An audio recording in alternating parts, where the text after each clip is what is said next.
Salam sukses. Inilah beberapa cuplikan video yang menjadikan memang ternyata pantas kalau Prabowo memperoleh suara dalam pemilu 2024 versi hitung cepat itu, yang menunjukkan perbedaan yang sangat dan sangat signifikan serta fantastis.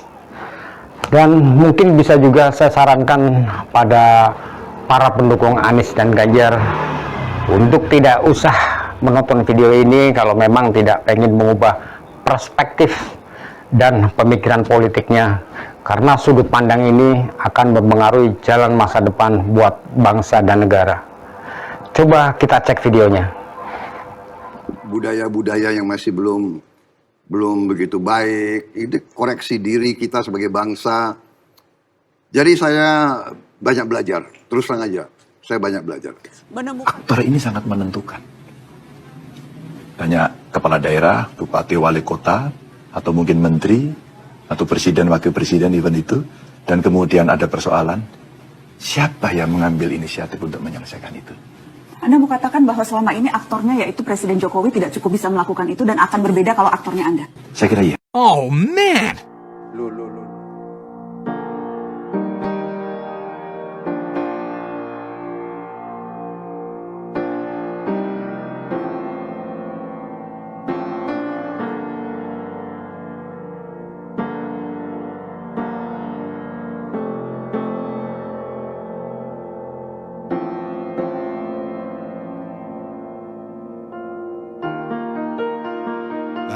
Ya 10 terbesar lulusan terbaik itu jadi dosen.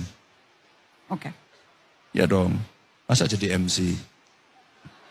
Siapa Mas MC? Saya jurnalis bukan MC. Bukan ya, jurnalis lah kalau gitu. Dan jurnalis profesi yang membanggakan loh Mas. Oh iya, maksud saya kalau Mbak lulusan 10 terbaik. Film kesukaan Pak Prabowo. Dan yang terakhir Pak, Game of Thrones atau Narcos? Sudah nonton? Iya, saya nonton ya Pak. Narcos. Un día yo voy a ser presidente de la República de Colombia. Film porno. Wong saya suka kok. Apa namanya, nggak sengaja ngirim gitu. Pak Ganjar, ini kok Pak Ganjar apa nonton film porno? Kalau saya nonton film porno itu salah saya di mana? Terkait dengan pertahanan, berapa skor yang Bapak berikan atas kinerja Kementerian Pertahanan yang dipimpin oleh Bapak Prabowo? 5 juga. Menurut saya, skornya justru di bawah 5, Mas Ganjar. Kalau 5 itu ketinggian, Pak Ganjar. Mas Anies gak usah takut. Disebut aja angkanya berapa gitu loh. Kayak saya gitu loh. Jangan di bawah 5, sebut aja berapa. 11, Mas. Dari 100.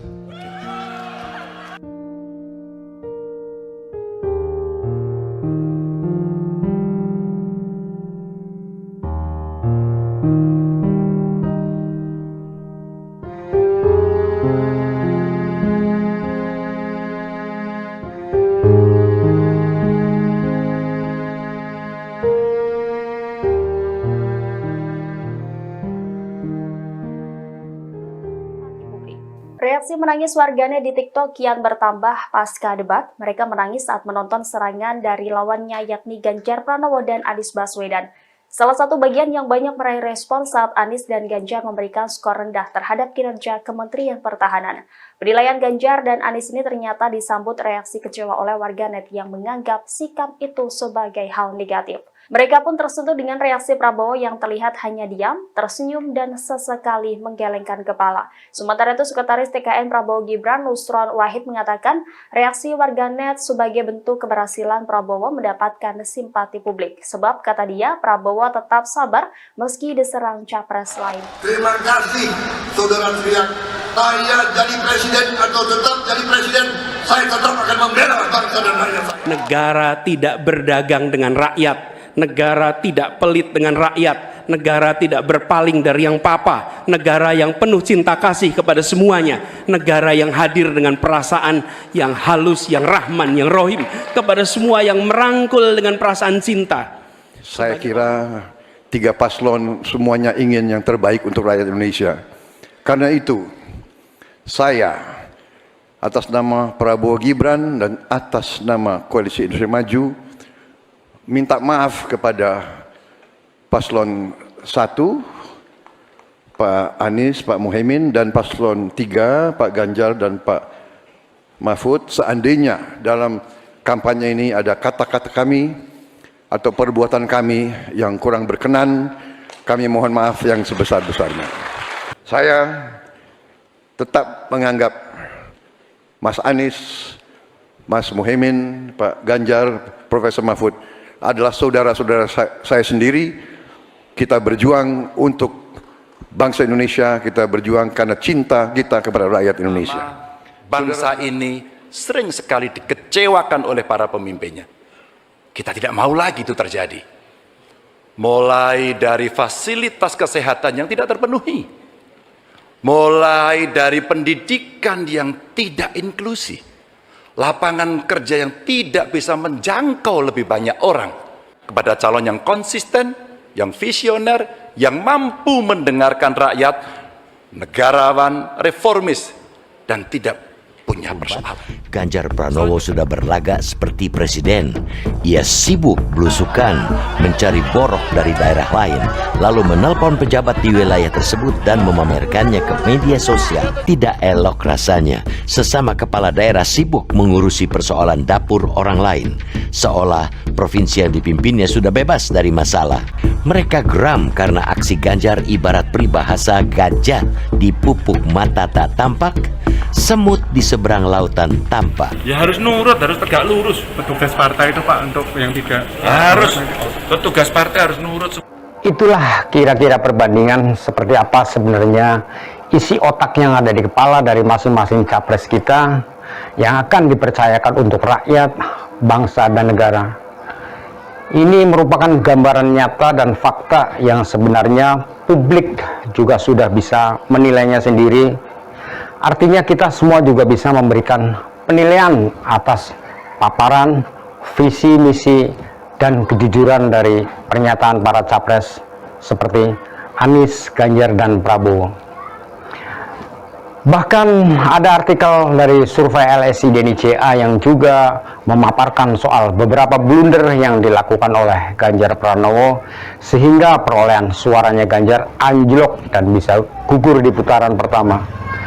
Misalnya pada saat Ganjar bilang kalau Ganjar secara telanjang di publik mengatakan bahwa dia hobi nonton film porno, dan itu malah Ganjar yang bertanya balik. Kata Ganjar, memang kalau saya hobi nonton film porno, salahnya ada di mana? Pernyataan inilah saat itu langsung disambar oleh warganet dengan sambutan bahwa Ganjar tidak layak untuk menjadi calon presiden. Berbarengan dengan itu, waktu Ganjar menyatakan kalau capres PDIP adalah petugas partai, dan pernyataan ini juga langsung membuat elektabilitas PDIP dan Ganjar langsung merosot dan tergerus. Ini karena Ganjar memang benar patuh pada arahan ketua umumnya, yaitu Megawati Soekarno Putri, yang di dalam pidato internalnya memang mengatakan bahwa kader partai PDIP harus patuh pada tugas partai yang diberikan, dan kalau tidak patuh maka silahkan keluar apabila tidak mau menjadi petugas partai. Sadis ya. Begitu juga waktu Ganjar menyatakan tidak setuju atas hadirnya timnas Israel dalam Piala Dunia U20 di Indonesia. Ini akibatnya Ganjar dianggap sosok yang membatalkan pagelaran ajang Piala Dunia U20. Rupanya belum cukup sampai di sini saja. Atas aksi Ganjar yang menelepon langsung pejabat Gubernur DKI Jakarta yaitu Heru Budi, waktu belusukan terkait soal keluhan warga di Jakarta Utara menjadi sorotan. Dan sorotan itu mengatakan hal ini tidak pantas diucapkan oleh seorang Ganjar karena masih sama-sama menjabat sebagai gubernur, bukan presiden. Begitu juga dengan perolehan suara Anies, kenapa menurun? Menurut analisa, karena Anies merupakan fenomena baru dalam dunia politik di ajang Pilpres, yang mana Anies memang mampu memasuki arena politik untuk menjadi presiden meskipun bukan elit partai. Dan ada hebatnya juga bahwa mantan gubernur DKI ini mampu menarik beberapa partai untuk mengusungnya. Ini artinya Anies mempunyai nilai politik yang dianggap cukup mumpuni. Sementara Prabowo sudah 3 kali maju dalam pemilihan presiden. Dan Ganjar pun juga sudah meniti karir yang lama di partai politik yang pernah juga menjadi anggota parlemen dan sekarang sebagai gubernur. Walaupun dinilai underdog, namun Anies mungkin dianggap menarik karena Anies memiliki perjalanan politik yang berbeda. Apalagi seperti dalam tagline politiknya, Anies ingin melakukan perbaikan, perubahan di Indonesia.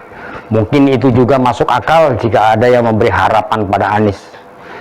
Tetapi tentunya masyarakat juga masih ingat dan membekas bahwa Anies berkecenderungan pada politik Islam.